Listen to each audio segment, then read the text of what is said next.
mereka sehat, ceria, dan terus mengikuti pembelajaran dengan seksama. Tidak ada apa-apa, nggak ada pengaruh apa-apa. Mereka seperti sedia kala, baik itu hari-hari yang lampau maupun hari-hari ini. Mereka berjalan dengan baik. Guru juga seperti halnya murid, sama, dedikasi mereka sangat bagus. Integritas mereka di dalam membangun pendidikan dan melaksanakan pendidikan itu berjalan dengan baik. Tidak ada satu halangan apapun. Kemudian untuk pekerjaan-pekerjaan non pendidikan dalam arti pembangunan, seluruh proyek yang digambarkan dan diprogramkan ini berjalan. Proyek pertanian berjalan dan baik. Mengapa penekanannya pertanian? Karena ini adalah sumber kehidupan. Satu masyarakat akan menjadi tenang kalau dalam lingkungannya itu bisa menyediakan kecukupan pangan. Maka akan tercipta keamanan lingkungan maupun keamanan individu maupun keamanan sosial lainnya. Nah, ini yang hari-hari dikerjakan. Jadi pertanian terus berjalan, sumber-sumber pangan terus diwujudkan. Di periode kedua tanam padi ini sebentar lagi akan panen. Kemudian setelah panen pun kita akan masuk kepada penanaman sela menuju atau menghadapi musim penanaman bulan Januari. Jadi sebelum bulan Januari kita siapkan tanaman-tanaman sela semacam jagung, kedelai, kemudian kacang wijen maupun kacang hijau. Ini semua kita persiapkan tidak lain hanya untuk melengkapi kecukupan pangan. Jagung perlu ditanam karena kita punya ternak. Maka nanti ada jagung pakan, ada jagung pangan. Jagung pangan adalah jagung yang diistilahkan jagung manis. Nah, itu pun akan menjadi pakan daripada ternak yang kita pelihara. Kemudian juga jagung pakan. Biasanya jagung pakan itu jagung yang tidak punya rasa manis, tapi punya nilai karbohidrat maupun kandungan-kandungan yang lain yang bisa untuk meningkatkan kualitas ternak. Nah, itu yang kita tanam. Menanam wijen karena kita memerlukan minyak. Jadi selain minyak yang baku di kampus ini, kita tambah minyak wijen, kita tambah minyak kedelai. Jadi semuanya akan terpenuhi. Dan kedelai memang kita tanam supaya bisa memenuhi sumber pangan daripada tempe maupun tahu. Dan ini semua kalau dikerjakan, efeknya adalah bisa menjadi pangan kita dan bisa menjadi pangan ternak kita. Itulah yang selalu digambarkan dalam Quran, mata'an lakum wali an'amikum. Nah, itu kerja di bidang pertanian. Kemudian ada lagi kerja yang harus terus berjalan tanpa berhenti, yaitu yang berkenaan dengan proyek percontohan pertanian. Itu pun terus berjalan.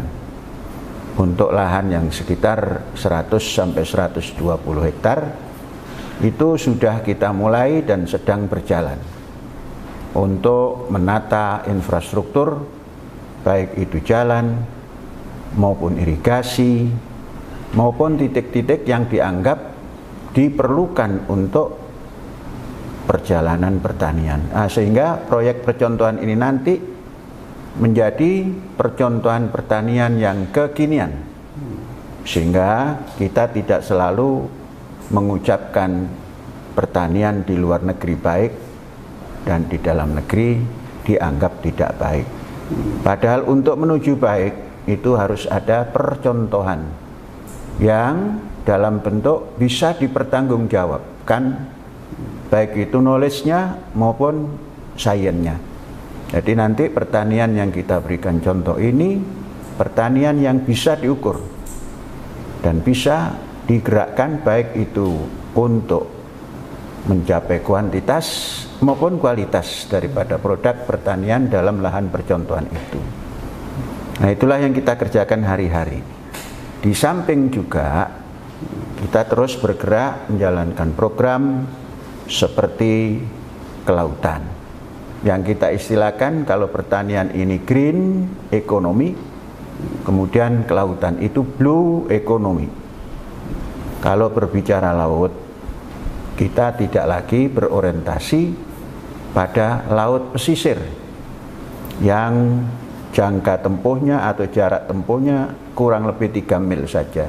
Bukan perahu itu yang kita persiapkan, namun kita ingin mengembalikan satu kekuatan laut Indonesia seperti halnya tatkala zaman dahulu sebelum Indonesia ini dijajah oleh penjajah.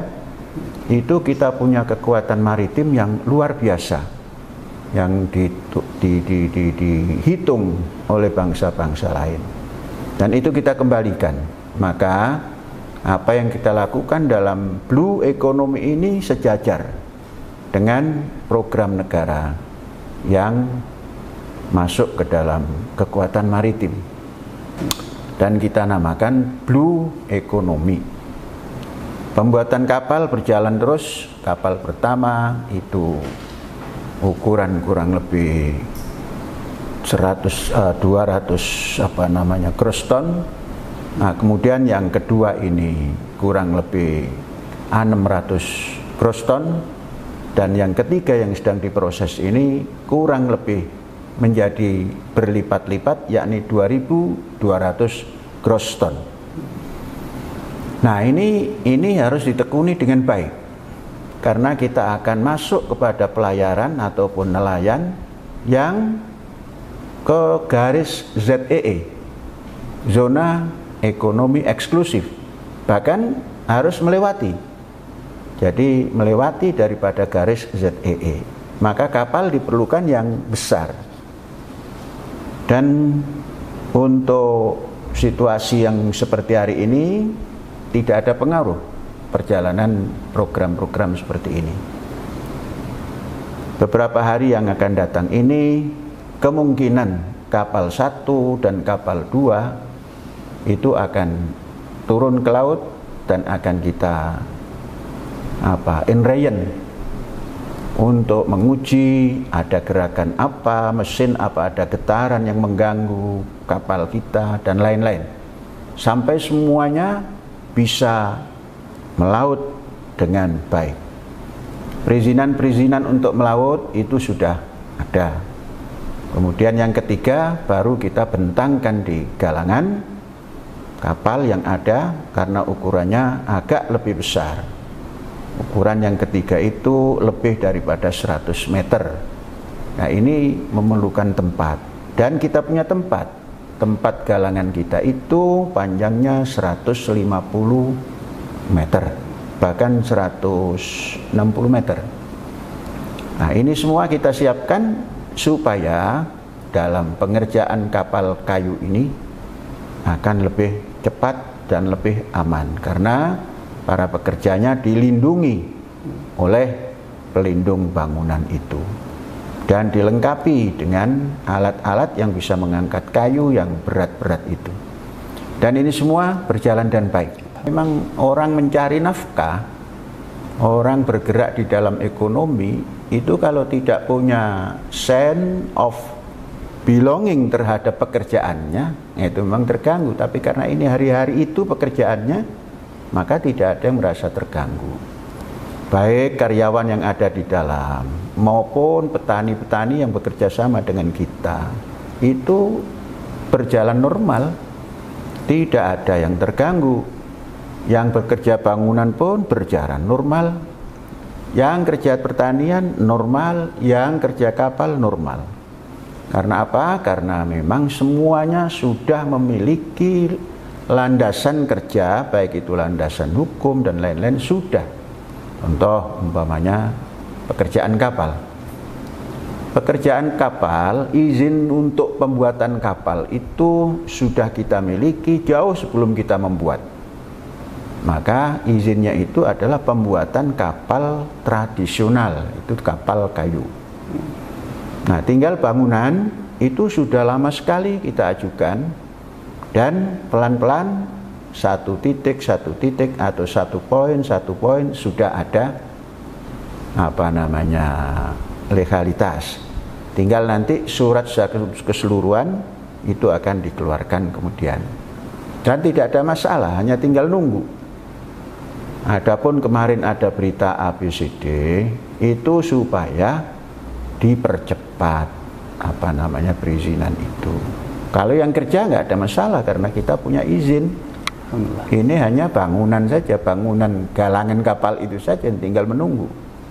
Dan tidak ada masalah karena kita sudah mengajukan. Ya tinggal nunggu saja. Jadi semua nggak ada masalah.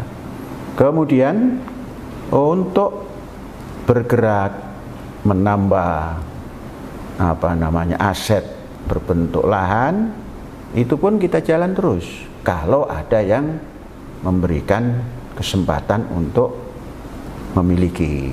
Jadi terus berjalan, nggak ada yang tersendat. Menghadiri undangan. Nah, dari Bareskrim itu bentuknya undangan. Di undangan untuk klarifikasi. Nah, inilah satu